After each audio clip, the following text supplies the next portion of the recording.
para ver até quem passa correndo. Uma leitura atenta dos evangelhos vai revelar a personalidade de Jesus, traços marcantes da personalidade de Jesus. E um dos traços fundamentais da personalidade dele era a disposição dele em manter contato com pessoas.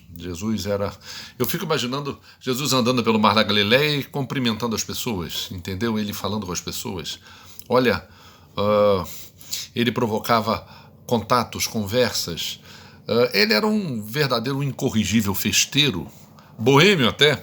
Eu lembro daquele trecho de Marcos em que a família foi buscar Jesus no lugar onde ele estava porque ficou muito tarde e havia uma preocupação natural. E mesmo Jesus, ele, muito provavelmente, a Bíblia fala que ele... Tem até aquela história do período do silêncio, né? O que Jesus fez dos 12 aos 30 anos? Viveu ali. Há um trecho no Evangelho de Marcos, que ali não é ele, o filho do carpinteiro. Muito provavelmente Jesus foi carpinteiro também, aprendeu a profissão ali, mas de determinado ponto da vida dele para frente, ele mudou a sua rotina, começou a falar umas coisas que talvez a família tenha dito. O que aconteceu na cabeça de Jesus? A Bíblia diz que Maria conferia as coisas no coração, então Maria estava mais ou menos sabendo o que estava acontecendo. Então Jesus, numa dessas reuniões, avançou até tarde da noite, a família foi buscar. Mandou alguém dar um recado a Jesus, olha, avisa a ele que a família está aqui. E ele foi, interrompeu Jesus deve ter parado, olhado, que a sua família lhe chama lá fora. Aí Jesus, avisa lá que a minha família está aqui. Aí o camarada, entre dois fogos, né? Caramba, pressionado do lado de fora, pressionado aqui de dentro, ele ficou olhando assim, Jesus falou, vai lá, avisa lá que a minha família está aqui, que eles vão entender. Então Jesus tem assim, no contato com as pessoas, lições tremendas para nos ensinar, né?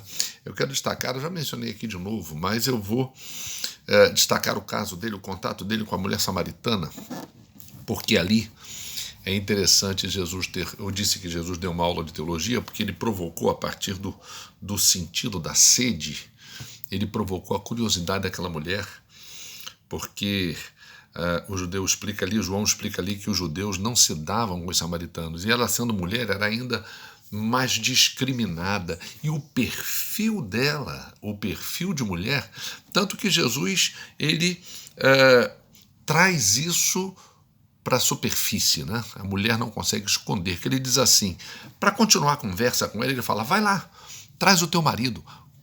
Provavelmente Jesus estava se resguardando, né? Eu ficar conversando com você aqui sozinha, traz o teu marido que eu quero conversar com vocês dois. E a mulher abriu seu coração dizendo, eu não tenho marido, eu estou na 5ª tentativa. Ela podia ter dito, sim, eu vou lá buscar, mas ela resolveu ser verdadeira. Primeira coisa no contato com Jesus é a nossa verdade. Jesus ele traz para a superfície a nossa verdade, ele nos coloca diante da nossa verdade. E aquilo que está escondido, né? A Bíblia diz que Deus se agrada com a verdade no íntimo, e só Jesus traz essa verdade para poder o quê? Nos restaurar na nossa condição. Muitas vezes a nossa verdade nos machuca, a nossa verdade nos aprisiona. A Bíblia diz que nós somos prisioneiros do nosso pecado. Então a nossa verdade não é uma coisa positiva, não é uma coisa boa, mas Jesus ele vem nos curar. Ele vem trazer essa verdade negativa, porque ele é a verdade, ele quer transformar a nossa vida. Então a primeira coisa que ele falou com a mulher foi isso, né? Vai lá. E a mulher se abriu, ela falou, eu não tenho marido. O Jesus falou, gostei da sua sinceridade, da sua franqueza. Quem se aproxima de Jesus precisa ser totalmente franco, totalmente verdadeiro. Jesus provoca isso no primeiro contato. E aí, com a continuidade da conversa, Jesus despertou nela o sentido da religião, né? Religião é aquele esforço, né? Que as pessoas fazem para tentar inventar um Deus. Não é? As pessoas têm dificuldade de acreditar no Deus da Bíblia. A Bíblia é um livro meio chato. Vou usar esse termo, porque a Bíblia diz que existe um só Deus, e o Deus da Bíblia é o Deus vivo, ou seja, uma pretensão da Bíblia a apresentar o Deus verdadeiro, o único que existe, entendeu?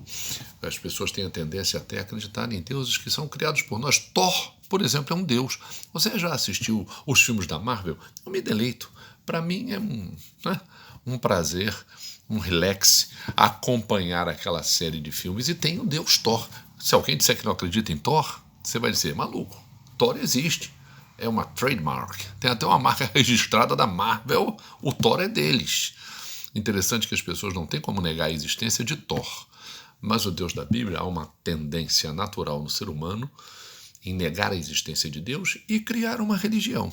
Essa mulher estava presa nesse dilema. Ela falou para Jesus, escuta, vocês judeus têm um templo lá, nós samaritanos temos um templo aqui, vocês têm uma versão da lei lá, nós temos uma versão da lei aqui.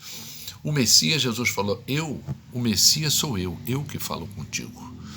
A partir do momento que Jesus traz a verdade, a nossa verdade, a luz, ele se revela a nós. Então, aquela mulher reconheceu o seu erro, o seu pecado, foi sincera com Jesus e, a partir desse momento, aceitou a revelação de Jesus para ela. E é interessante que a resposta que Jesus dá à mulher, falou assim, olha, Deus, ele que procura os verdadeiros adoradores. A legitimação da verdadeira adoração a Deus é ele que reconhece. Ele que procura os verdadeiros adoradores. É muito interessante esse texto. Eu costumo dizer que verdadeiro adorador é aquele que tem aquele modelo que Paulo tem, um modelo de vida que Paulo menciona na carta aos Efésios, né? Imitador de Deus como filho amado. Não é? A gente pode adorar a Deus em qualquer lugar, de qualquer maneira. Claro que existe a maneira que você pratica na igreja, não é? Mas a gente tem que ser coerente com a adoração que apresenta a Deus, exatamente porque Deus procura os verdadeiros adoradores, e ser imitador de Deus é o ponto fundamental na adoração. E essa mulher, então, ela começou a entender que, na verdade, ela estava sendo encontrada, né? Se Jesus a encontrou, é porque Deus a havia encontrado, né? E o terceiro ponto que eu quero destacar é que quando os apóstolos chegaram e estranharam aquela conversa, que para Jesus era uma conversa fundamental, essencial, porque Jesus, ele procura as pessoas.